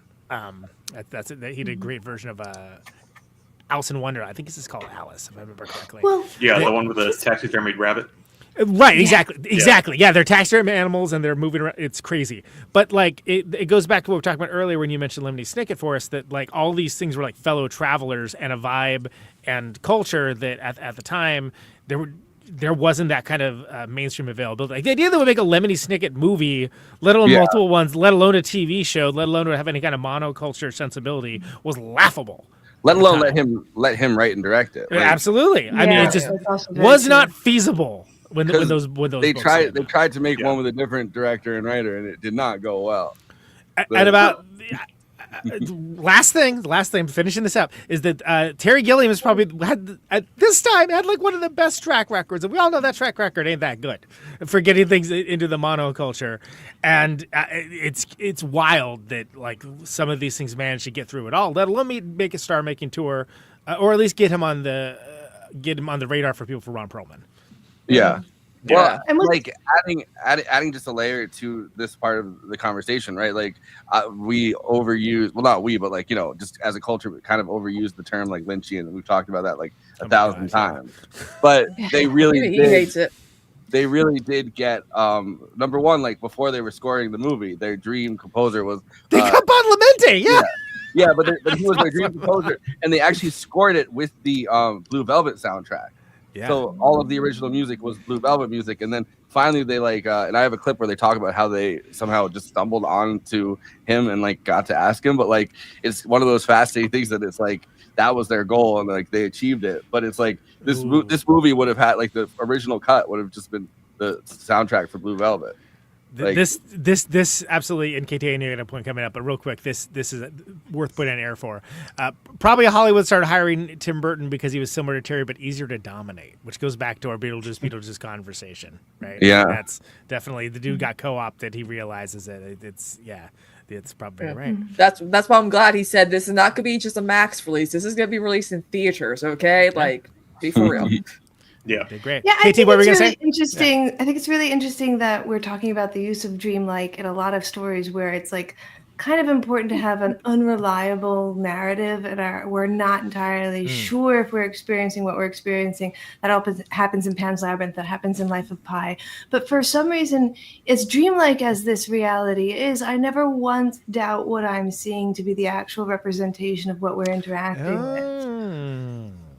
I mean, even though I understand it's allegory, I still believe that what's happening is happening.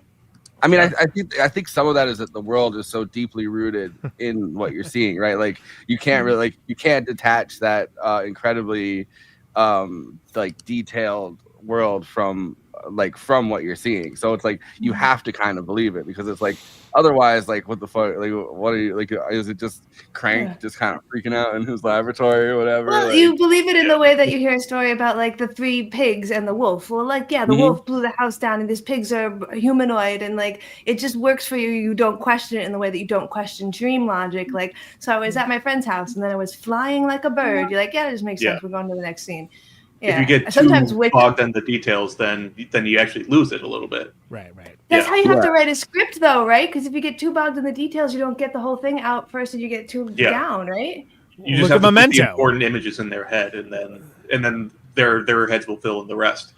Which is why Memento works, because the script is good, right? Like that's if the script wasn't good, it'd just be nonsense. Yeah, absolutely. I think that's why something like Night of the Hunter works so well too, because of the time it was written. So much because you get the feeling throughout that, right, that like they're being chased down by like the malevolent spirit of like a child rapist, essentially, like child rapist, child murderer. But like because it's 1955 or whatever, like they obviously can't make that explicit, so they're left creating something so obviously malevolent and so obviously meant to tap into that like subconscious. For like monster, right? Like for that archetype of the wolf that you're like, That it does. And Mitchum is like plays it as like rusty malevolence, right? Yeah, like, in a way that the children see through it, but the adults do not. Which is right. Like, what is that if not a fairy tale, right? It's like patently obvious, and it which makes it funny too. Yeah, absolutely. Yeah. And then that's the same kind of thing with the series of unfortunate events type thing, right? Where like you do the thing where like the kids are obviously extremely smart, and then the adults are all kind of cartoonish. Or self-involved, or exactly. Yeah. But I think that's notable with this movie too, because it's a very there's like alleys. It's kind of dingy and dirty, like it's a working class. City in a weird fairy tale world. Like everyone's like on the hustle, trying to just make ends meet. The children are thieving to, and like there's a whole like hierarchy there. Very well, and it's a pyramid scheme too, apparently. So that's kind of cool. Getting in on that early. Oh yeah, MLM. Yeah, exactly. I love MLMs. It's this kind of Parisian version of working class poverty too, right? Where it's like in our minds, we're like, well, when you're poor and in France, like you can just kind of be a pickpocket, like, or like or right, or like it's almost like this Victorian era sensibility where it's like, oh, there's children roaming around. Let's just give them to the most sinister looking adult that happens to have a place, and like that's a school now. Like, it's a documentary about France. Yeah. I'm sure nothing's going to happen to these kids. We've just left them with the most sinister possible adult figure. I'd like to welcome our French listeners and viewers for this show. Yeah, also too, Lambasted country.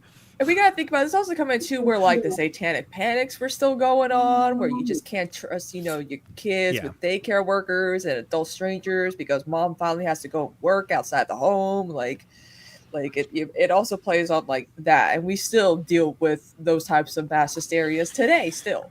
Well, I mean, if the movie came out now, like that's all it would be, right? Because there even was discourse of like, well, is Ron Perlman's character, is it an inappropriate relationship? And it's like, oh my god, it's gonna be his little sister. I do think that if Ron Perlman wasn't such like a simple-minded character, that it would be more like I think that character works, and you believe that like it's going to be his little sister. This is like his little brother. Like it works because he's such like a simple-minded kind of like childlike figure in this. It's like Nagi and the girl in Cemetery Man. It's like, are you offended by that? But she's also a child, but he's a child too. So yeah.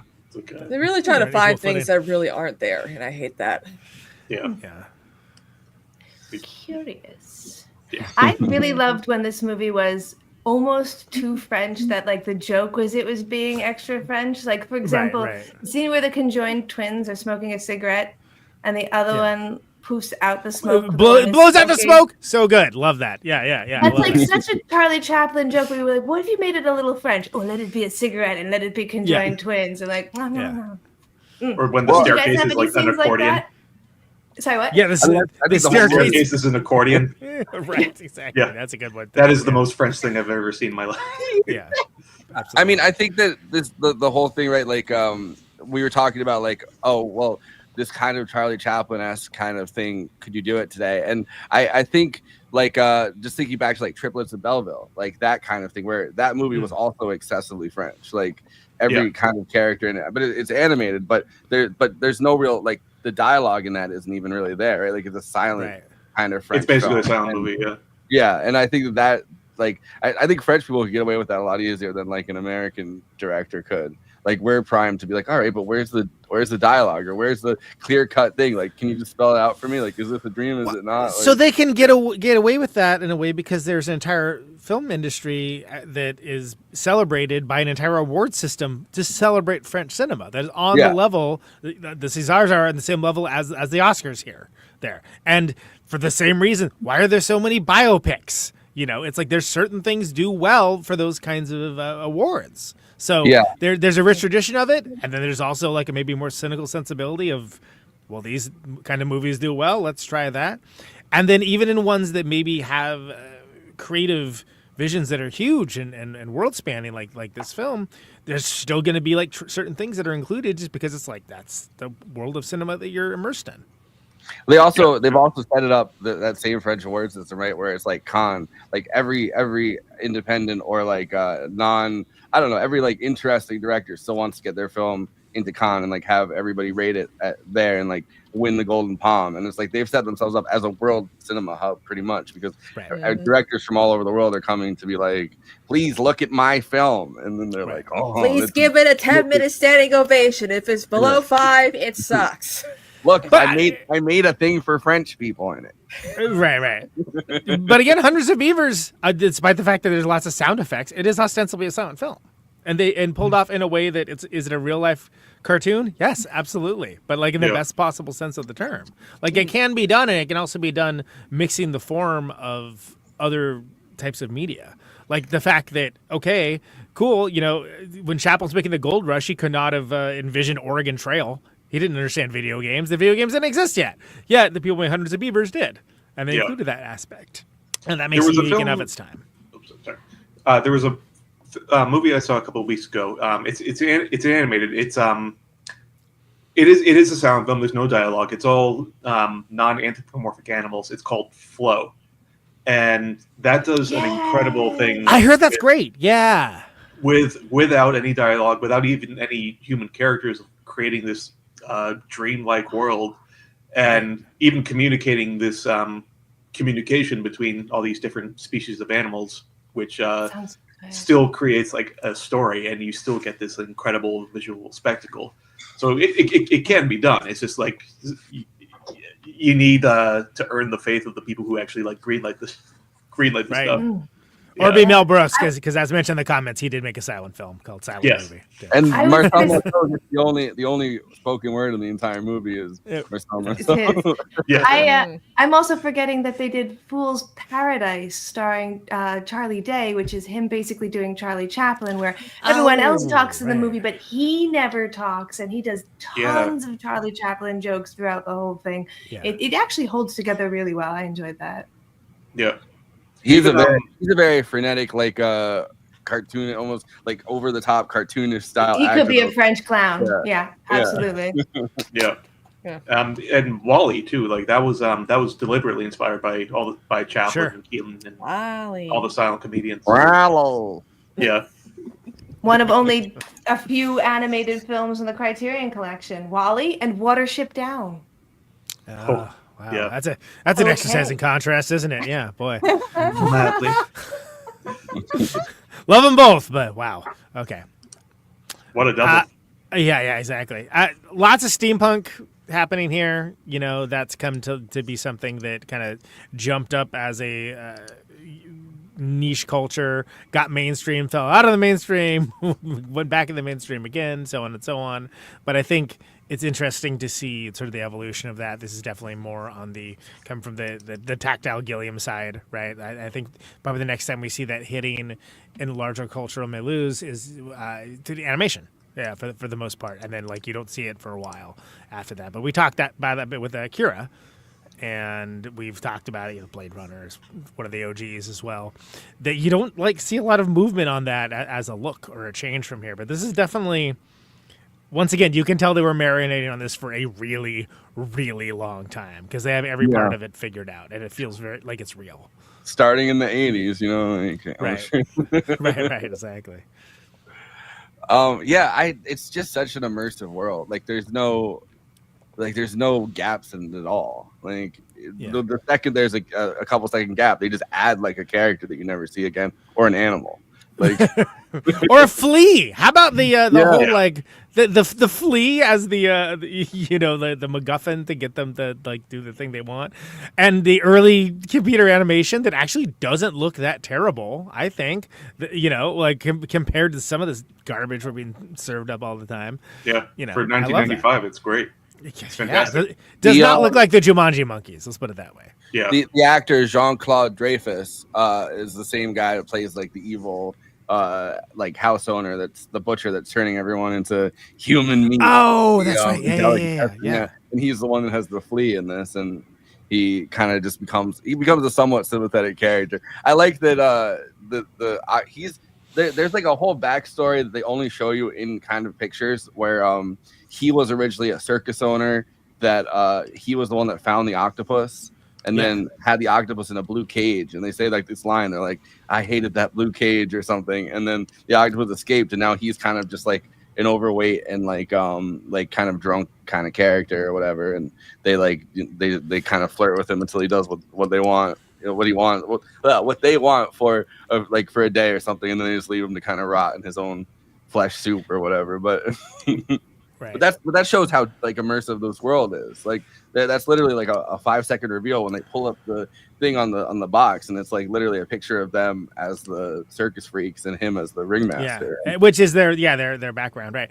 Also, like the oil rig. Can you think of any other movie that has an oil rig that isn't a movie about people on an oil rig doing oil rig stuff? Because I can't off the top of my head. Deep Sea Water Horizon? Yeah, I mean, all the movies I'm thinking of, it's like, it's like intrinsic to the plot. Oh, we're going to be on this oil rig doing oil rig stuff. Here it's just like, no, that's just the bad guys hangout on an oil rig. Well, I love that it's because you could have gone through this whole movie and just been like, oh, well, the inventor disappeared. I love that you find out throughout the course of it, the inventor is the diver version of right. He's the guy you've been seeing the clones of the entire movie. His oil rig. Yeah, and it's his oil rig. They were like, we're gonna steal his oil rig, so they threw him on, and you just see it in a flashback. They never explain it to you until the end where he goes, "I am the scientist," and he's going crazy. But like Dominique Pinon. But like it could have been that you never see the scientist, and he just vanished, and I still would have, and it would have been fine, right? Because you still understand the concept that like the clones took over, like the. I fucking love the bit though.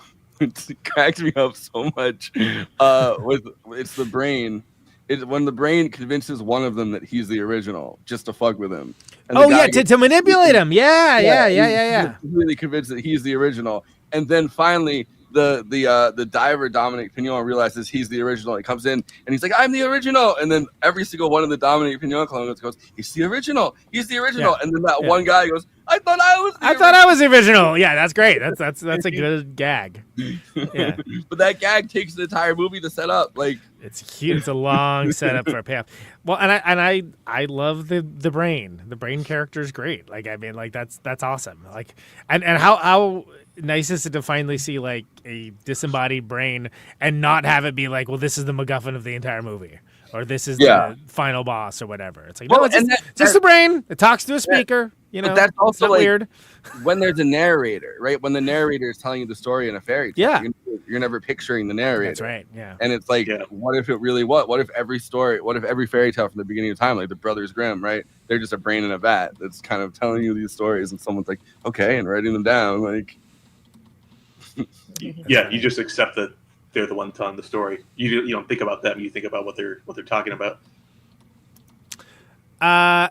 So, but I think that all works. That all works very well. Like I think that's, and again, that's just part of the. There's a lot of unexpected things here. Even if you're coming at this from a perspective, I know lots of movies. I've seen tons and tons of movies. There's a lot of things that it kind of either hits the way, in a way that you don't think it would, or find some way to surprise you. And I find I think it's not drawing from movies, like almost, you're right. Yeah. A lot of movies feel overly referential or something. This feels overly referential, but to like fairy tales, like, and that's such interesting, but like not in the way that like something like Shrek does, where they're like, look, these are fairy tales, but like just the themes and like, characterizations and bits and stuff kind of feel taken from various fairy tales. Yep. Oh, go ahead, Jared. Yeah. No, it like embodies that mindset, kind of like puts you into the feeling of being told a story by someone holding a book. Yeah. And like as a kid, you don't know whether your parents are kind of making up some of the like. Have they heard this story from somewhere, or are they or did they add details to like fuck with you? Like, and this movie kind of has all of that. You're like, they're adding these weird details. They're kind of messing with you as a viewer. Like, I don't know. It's all kind of cool. Yeah. Indeed. So, of course, something else cool is Letterboxd, which is a social media site for film lovers to talk at with and to each other about the films they love, maybe the films they didn't love, perhaps the films that they use the terms dreamlike or Lynchian when they were describing it. It's not for me to say what you do, but everyone gets to have their say. It's not Siskel's and Eberts of the world. It is a bottom-up democracy. Everyone gets to chime and opine about everything. And for the purposes of this bit, that is best expressed succinctly, where the reviews for each of these movies are collated weekly. I don't know why I shifted passive voice for that. By myself, Conan Neutron, for this bit, which is the Letterboxd one-liners for the City of Lost Children. Let's roll them. This is like playing BioShock at Terry Gilliam's house. So literally. Yeah, well. Jean-Pierre Jeunet and Marc Caro seem to be able to find the wrinkliest, slimiest French people to put in their films. Also, Ron Perlman is proof we descended from apes. He reminds me of in the time of chimpanzees, I was a monkey, you know? Oh, yeah, that Beck song, yeah. Yeah. Loser. Does this count as a Christmas movie? Yes. It does in my house. Exactly. We're doing the Christmas. Exactly. Do the Christmas. So is Brazil. So like I feel like we got a few of them. It's Christmas with the Cranks. Oh. No. That was a bad movie. Okay.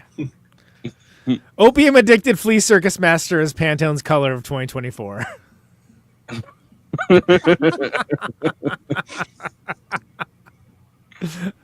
That one got me. He loves his opium. Yeah, he does. He likes his opium. Does not like murdering young girls, but he will for his opium. Like the children, I was lost during most of this film. Looks cool though. All right. Yeah, this is one of the ones I had to watch like a couple times to like really like have it cement in my head. Like, okay, I get the plot flow of this. Like watching it the first time, it's just like, okay, I don't know what the fuck is happening right now. Like, well, you get to the scene where he's like, I'm gonna make sure, and it's one of the funniest scenes of the movie, but it's pure chaos where he decides he's gonna make sure that the kids no longer have nightmares by being the most terrifying like Santa Claus character of all time, and then everyone's just screaming together, and he's just screaming in the kids' faces, and yeah, it is terrifying. Sorry to chime in. My husband, who speaks French from the other room, is losing it. It is Jeunet. You don't say the T. That's what I thought, and then you do not say the T. He's like, don't say it. Right. I thought it was Jeannot, which also doesn't have a T. But I wanted, it rhymes with Caro. No. Yeah, Caro and Jeannot. That'd be great. Jeannot. I don't know. No. I was ready for that sweater's thread to run out. Yeah, he's really. So was that's Weezer. really, like, it's they wanted to destroy his sweater, you know. Yeah, that's right. Walk away. But like, nice crop top action. Yeah. It's like it's the same kind of cartoonish thing. It feels like a Looney Tunes bit. He's like holding on to the thread, and it's like. Yeah, absolutely. Can't believe Ron Perlman agreed to do this without being able to speak French. I know, it's so crazy. Like, they didn't, but like I like that they were like, okay, we're not gonna worry about grammar. You could just say like one, do not kill whale, and it's like. Yeah, absolutely. It works still. Yeah. I want to be the kid with the salami so bad. No thoughts behind the eyes and constant snacks. Yeah, and that's the kid that he's like. That's the kid who's like, okay, there's no way this kid has nightmares. Right. No way. There's no way there's that much is going on in his brain. Yeah, exactly. A couple cards sort of a deck, if you ask me. Would you look at that? Me every 2 seconds. Yeah. A flea, you say? Yeah. Lay flea. Lay flea. Stupid. What's something that isn't a Tom Waits song but feels like one? The whole movie. There you go, the whole movie. Ron Perlman and Tom Waits kind of have a similar like shape to like their face. Yeah. Big singing energy. The cat that looks like Ron Perlman, to the point where he's actually tweeted like, "Please stop sending me pictures of this cat." Yes. I have. Mm-hmm. There you go. Also, there you go. There's the Letterboxd one-liners for City of Lost Children. Please follow our show account on Letterboxd, our HQ account, at Movie Night Extra, where we're posting up stories and reviews of all of the great movies that we cover on this very show. Lots of bonuses, extras, all sorts of fun stuff along those lines for the film lover in you. The brain of ad over there, that's Forrest. At Always Flacco, he's covering everything that we do here, and he's going to be doing Cuckoo, apparently. He announced that, so there you go. So you can follow him to see what his thoughts are before or after the shows. I'm doing Le Cuckoo. Le Cuckoo. That's it. You're going to have that IMDb. What is this movie's titles in French? Le Cuckoo. Near me when I grew up, there's a place called the La Pharmacia. Yeah. La Farmacia. Well, that was my big joke. Used to practice in El Cerrito, which is it's like Berkeley, Albany, El Cerrito, right? Only thing from there is Creedence Clearwater Revival. Bayous of El Cerrito, we say. But I would always say Spanish for the Cerrito. No, it's not. It means the hill. I'm like, okay. Of course. The hill. It's like, think about it. Like wait a second. Come back to me. It's like when people don't tell me. They're like, "What? How do you say diarrhea in German? Durchfall." They're like, "No, it's not." I'm like, "Yes, it is." I'm at Conan Neutron. I am not a clone, but you can find me on Letterboxd. Cloon. You can find me on Letterboxd. I'm covering the highbrow, the midbrow, the popular sphere, all stuff in between. New Criterion Challenge 2025. Kt Baldassaro down there, and we live streamed our picks on Monday. So if that's something of interest to you, it's a very small amount of people, I'm sure. But go check that out because that's available and archived up there. And we are both doing Criterion Challenge 2025. So very much looking forward to that. You still have time to do it yourself if you feel so inclined. You can find out all about that on my Letterboxd account. The Town of Found Daughters over there. Kristina, who has the Movie Night Extravaganza Christmas ornament in her space right now because we're in the 5-spot setup. She's on Letterboxd, logging stuff more often than not these days, I would say, at Kristina. So you can damn well bet this is going to be a Nosferatu log, I'm sure, when that comes out. So. Yeah. That whole cast, his forehead game is for real. Get it right. Forehead Five-head game. Five-head, yeah. The aforementioned at Movie Runtime, Kt Baldassaro down there doing the Criterion Challenge 2025 with me. She's also doing everything on her great show, Movie Runtime. Also, What If I Don't Like It, and this show as well. She's real busy on Letterboxd, so follow her as well. She is yet cute. Also, that's pretty good. That's good. That's good. Jared Skolnick is on Letterboxd as well, and a great follow. Like he's, I think I might have pulled. Have I pulled one? I might have pulled one or two from him in the past. Possibly, yeah, I think so. Not ones you were on though. That's the rule. If it's a show you're on, yours are not able to be. Yeah, I'm trying to. I can't remember what. I think it was something. It's a good one though. Yeah. He dropped some bangers. So follow Jared. I think it's just your name, right? I don't think I have any Yeah, I should. Same thing. Usually have this stuff prepared, but yeah. Follow Jared. He's a great follow. He's watching a ton of stuff. I feel like you're watching more stuff than we are, and we're on 1, 2, 3 movie shows on air. So yeah, good on you. Yeah. Let's do the plugs. If you're watching us on YouTube, please like and subscribe, and then hit the bell to get notified whenever we're streaming. And we'd humbly request that you watch the video to the end because it helps us with the algorithm and helps more film fans to discover the show.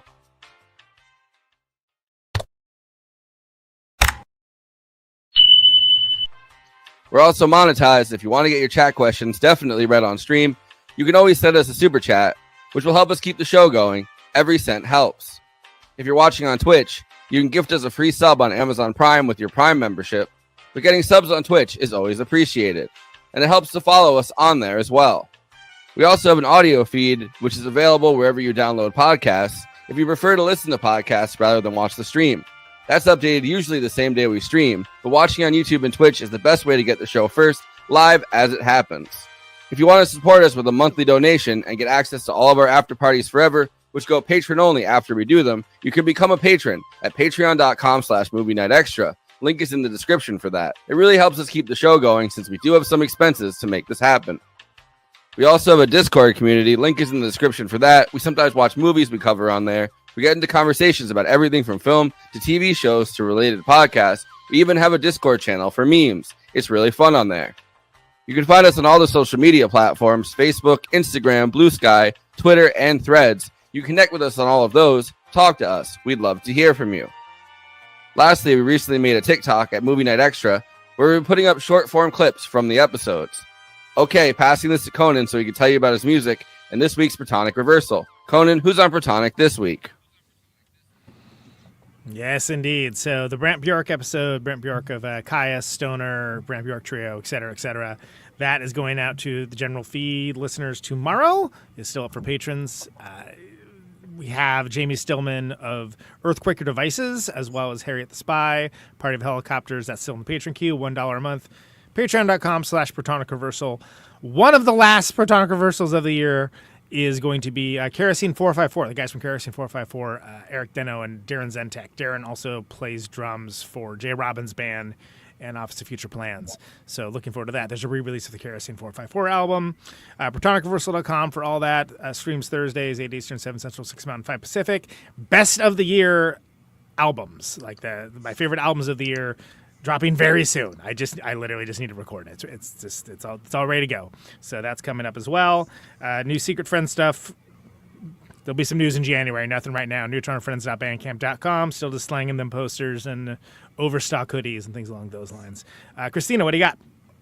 Yeah, back on Twitch. Yay! Had a very, very, very eventful week. I've made an enemy, but I've gained a loyal fan base. I thought you were going to say made an enemy, but gained a lot of friends along the way. I went into someone's stream and they're like, "Oh my god, you're the Cosmopolitics." I was like, "Wait, what? What do you mean the Cosmopolitics? What do you? No, don't ain't famous yet. No. But shout out to Emma Vigilin Majority Report for giving my channel a big boost. Former guest of the show. Yeah, I've yet to be. We actually never had her on. We never had her on. We talked about it. We had her booked and we didn't do it. Yeah, Francesca, we've had on. But multiple times, yeah. Yeah, covered the drones thing, another mass hysteria event. In my opinion, they're indicting my man on terrorism. Free Luigi, okay? You know what's crazy about the drones thing?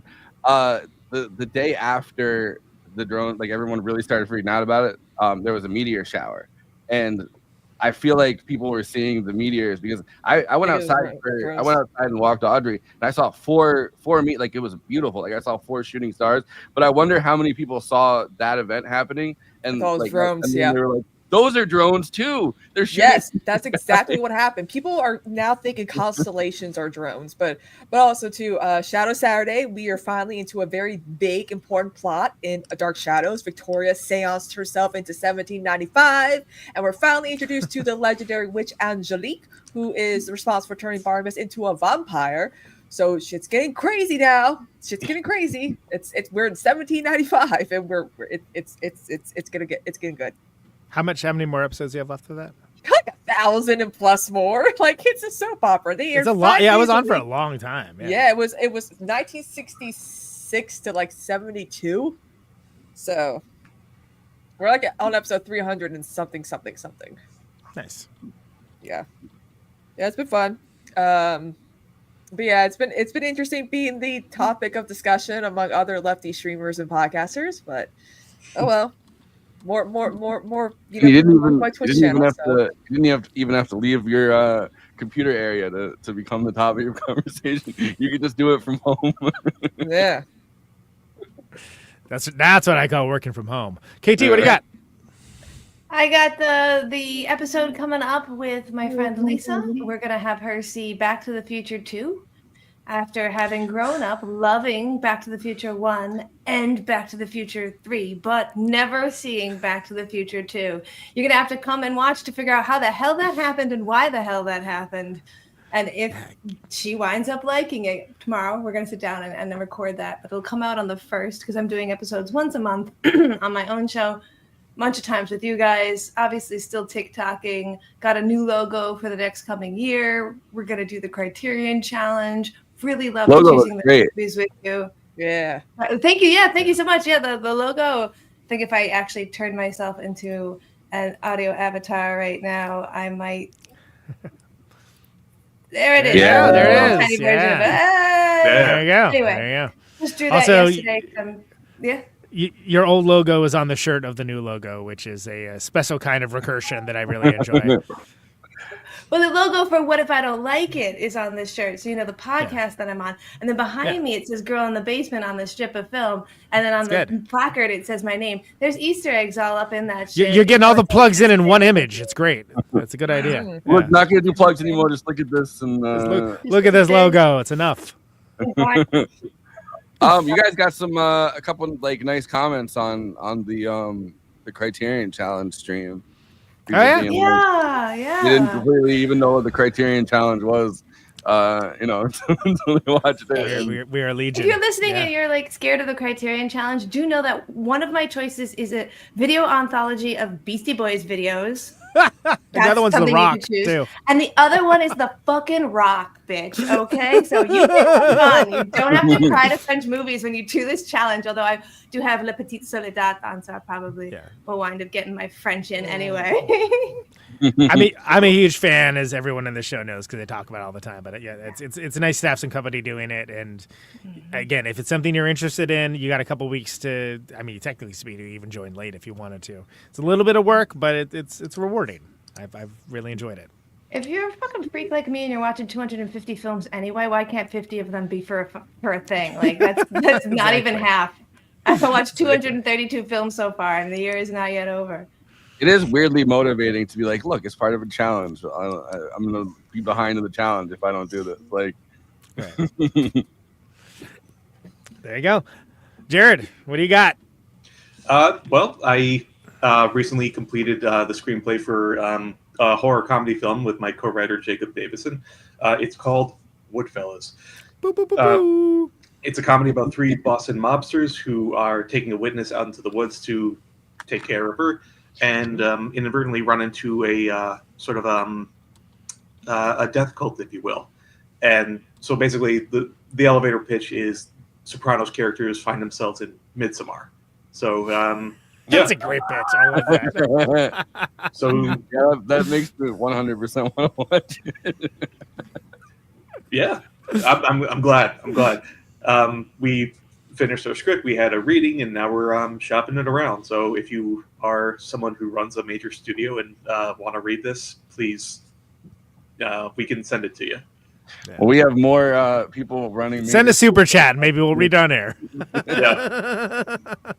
And honestly, like if you're following Jared on any of the social media platforms, on X or Twitter, whatever the hell you want to call it, or Blue Sky, you have some of the most hilarious one-liners. Your Letterboxd is well worth following. Your Interstellar post today was very funny.